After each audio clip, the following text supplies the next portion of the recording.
Broadcasting live from the Albay PIO News Center, providing you the most exclusive news update from all over the province. This is News at 12.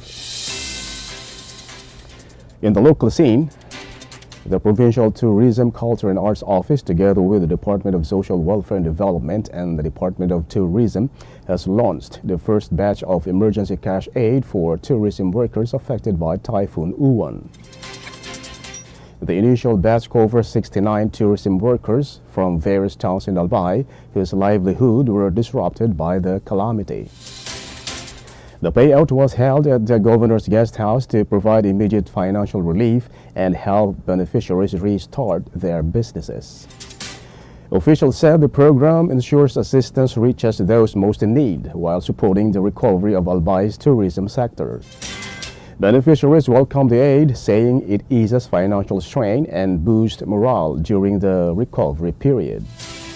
Provincial tourism officials said the initiative forms part of the continuing efforts to strengthen tourism resilience and speed up post-disaster recovery.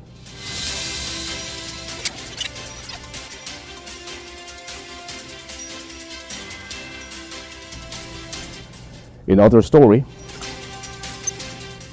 the national government has increased local government support fund allocations for Albay local government units following a meeting of provincial governors on the 2026 funding program. Governor Noel E. Rizal said 13 Albay municipalities are expected to receive 10 million pesos each, while Ginobatan and Villar are set to get 30 million pesos each. The 10 million pesos allocations will support financial assistance under the Bigay Bigas sa Masa Rice program and various eligible projects such as roads, hospitals, health stations, water systems, renewable energy facilities, and community infrastructure. Ginubatan's 30 million pesos allocation will come from the support to Barangay Development Program, while Villar's funding will be sourced from the Growth Equity Fund. Legazpi City will receive 32 million pesos for the RISE program and another 32 million pesos for eligible development projects. Legazpi City is allocated 18 million pesos for the RISE program and development projects, while Tabaco City will receive 22 million pesos for the same purposes. Under the Bigay Bigas sa Masa program, qualified indigent families will receive 10 kilograms of rice every month or 60 kilograms annually. The Local Government Support Fund, administered by the Department of Budget and Management, provides direct national funding to local governments for priority infrastructure and basic services aimed at reducing poverty and boosting development.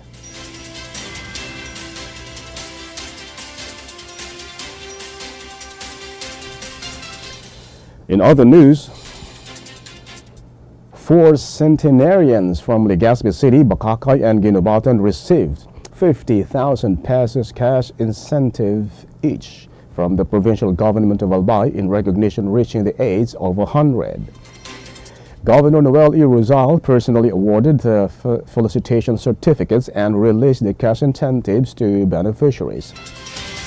The program is part of the provincial government's ongoing efforts to honor senior citizens who reach the milestone age of 100. The beneficiaries were Sesona Arcos and Andrea Agarin of Legazpi City, Francisca Banyal of Bacacay, and Florencia Garcia of Ginobatan. Provincial Social Welfare and Development Office representatives joined the governor during the payout activities. Officials said the program reflects the provincial government's commitment to social welfare and inclusive support for elderly residents in Albay.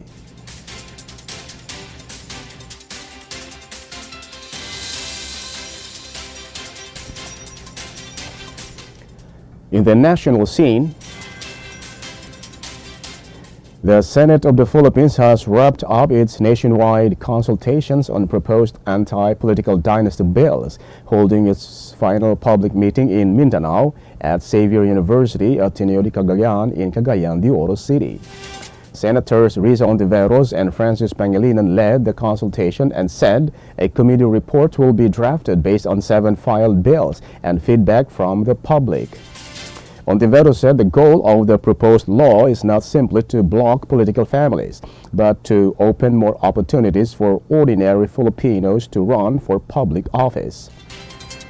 Law Dean Ernesto Neri and civil society leaders argued that political dynasties concentrate power, weaken access to justice, and make elections less about merit and more about family control, which they said deepens corruption and poverty.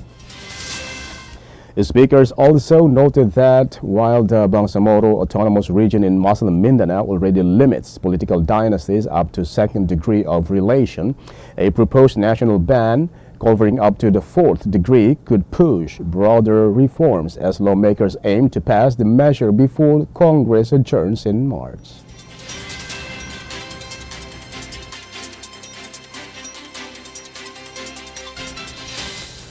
In other story,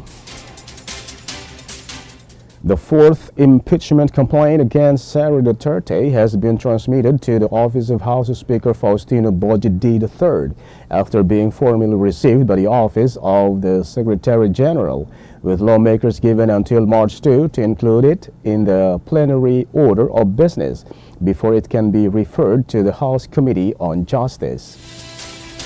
The complaint, filed by Nathaniel Cabrera and endorsed by House Committee on Human Rights Chairperson Bienvenido Abante Jr. and Deputy Speaker Francisco Paulo Ortega V, accuses Duterte of misusing confidential funds, failing to properly declare her assets, and making threats against top government officials.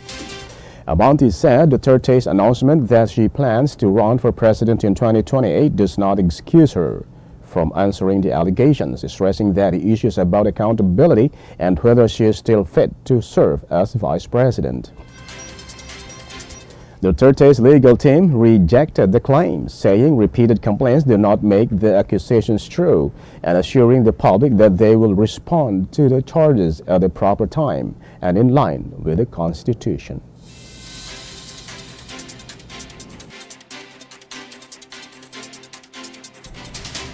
In other news, Ferdinand Marcos Jr. is set to appoint lawyer Melvin Matibag, a known ally of former President Rodrigo Duterte, as the new director of the National Bureau of Investigation, NBI, according to Palace Press Officer Claire Castro.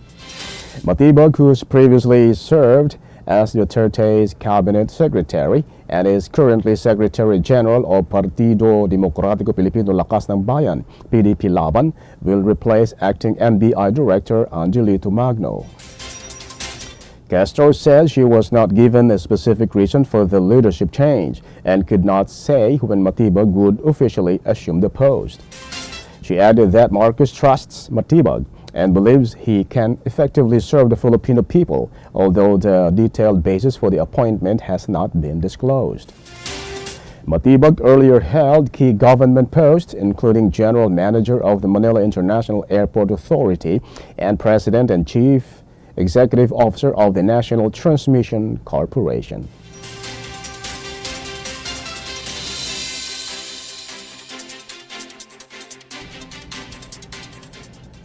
And in the news outside the country,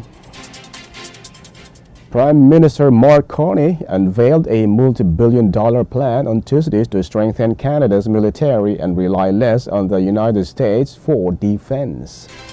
The new defense industrial strategy comes amid Carney's warnings that Canada has defended too much on others and faces growing global threats. Carney criticized recent U.S. rhetoric, including Secretary of State Marco Rubio's call for defending Christian nationalism, contrasting it with Canada's inclusive civic nationalism. The strategy promises more than $500 billion in security and economic investments, including $180 billion for defense purchases and $290 billion in related public projects over the next decade. Carney emphasized boosting Canada's land, sea, and air capabilities and protecting Arctic sovereignty as climate change opens new competition for resources in the region.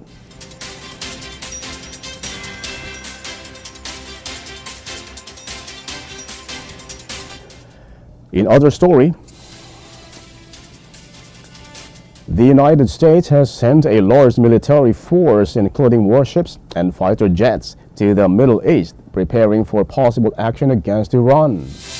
President Donald Trump, who ordered strikes on Iran last year, has warned of further attacks if negotiations fail to replace the 2018 nuclear deal. Reports say the U.S. military could be ready to strike Iran as soon as this weekend, though Trump has not yet made a final decision. Washington now has 13 warships in the region, including the USS Abraham Lincoln aircraft carrier, with more vessels like the USS Gerald R. Ford on the way.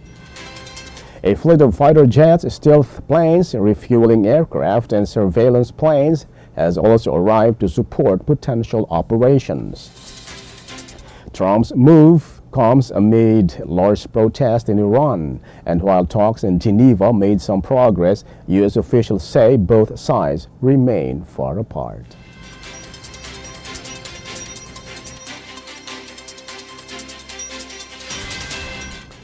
And finally, in the news outside the country with reference to the Philippines, South Korea's Korea Visa Application Center, KVAC, in the Philippines has announced new visa rules aimed at streamlining applications and attracting more Filipino travelers effective February 20, 2026. The KVAC will waive the requirement for applicants to submit 3 months of bank statements, a document previously mandated to verify financial capacity.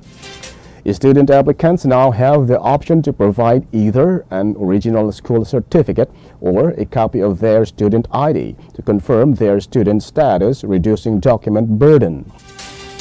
For multiple applicants, supporting documents like invitation letters, family records, and company papers can be submitted once under a representative, and explanation letters for employment documents are no longer required if other contact details such as email or mobile numbers are provided.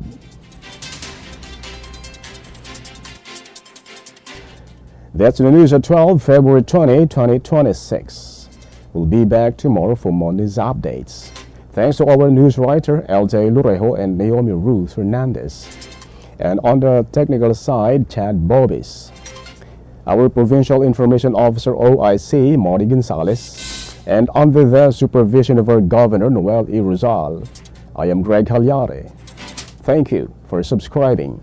Albay in my heart.